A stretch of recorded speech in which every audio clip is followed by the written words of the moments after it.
all aware, as most of society, that while we have made major gains through the Affordable Care Act that we need to continue to protect, we need to do a lot more to reduce healthcare and prescription drug costs. But let me just remind us what happened with the Affordable Care Act. Women got preventative care and not have to pay more than their counterparts, men, were able to do before the Affordable Care Act. So that was a benefit that was brought forward with the Affordable Care Act. People with pre-existing illnesses cannot be denied and discriminated against by insurance companies now because of the Affordable Care Act. And lastly, for those of us who have kids, it's great to know that many of our youth up to the age of 26 can be on their parents' insurance policies. But that's far from being at the perfect healthcare framework that we want to be at. That's why I have supported Medicare for America and Medicare for All. Two measures that are similar and different at the same time that keep moving the ball forward to enhancing our healthcare. Medicare for All is a single payer framework, and Medicare for America would enhance Medicare, provide a public option for people to be able to stay on Medicare and still maintain the existing insurance, private insurance payer framework that's in place. And knowing how long it took us to just get to the Affordable Care Act, this is a menu of healthcare bills that I think will keep us moving forward.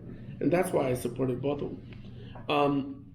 We've also supported and passed in the House raising the minimum wage, like California has done, to $15 an hour.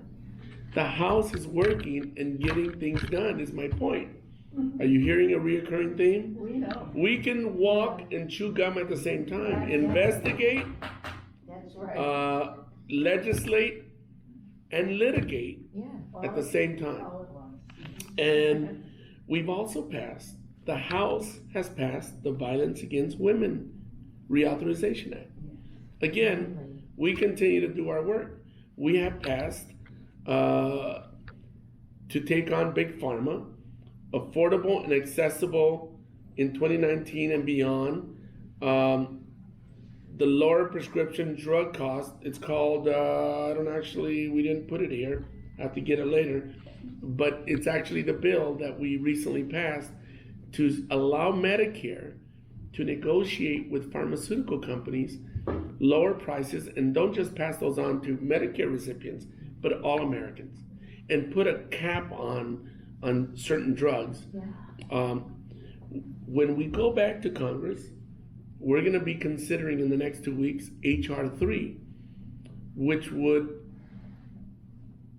require that we negotiate the price for the top 250 brand name drugs that are most widely used, so that we could not only bring the prices down, but also put a cap of no more than $2,000 so that people don't go bankrupt by having to pay for all their prescription drugs.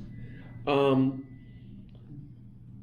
it comes to LGBTQ plus civil rights, I am a proud co-sponsor of the Equality Act, which was introduced and passed by the House, and which affords civil rights protections to the LGBTQ Americans in almost every aspect. It basically affords equal civil rights as we have for everyone else.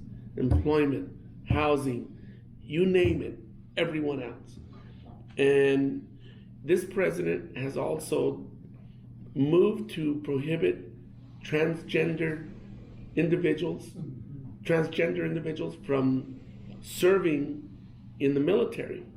And I have time and time again, through letters, through legislation, through my committee work on the Armed Services Committee, worked to vote against this president's actions, the Department of Defense actions, sponsored legislation to reverse this president's proposal to not allow transgender individuals to serve in the military. Regrettably, the courts allowed them to continue. I've supported amendments in the National Defense Authorization Act that included non-discrimination protections in the military and to end the ban on transgender military members.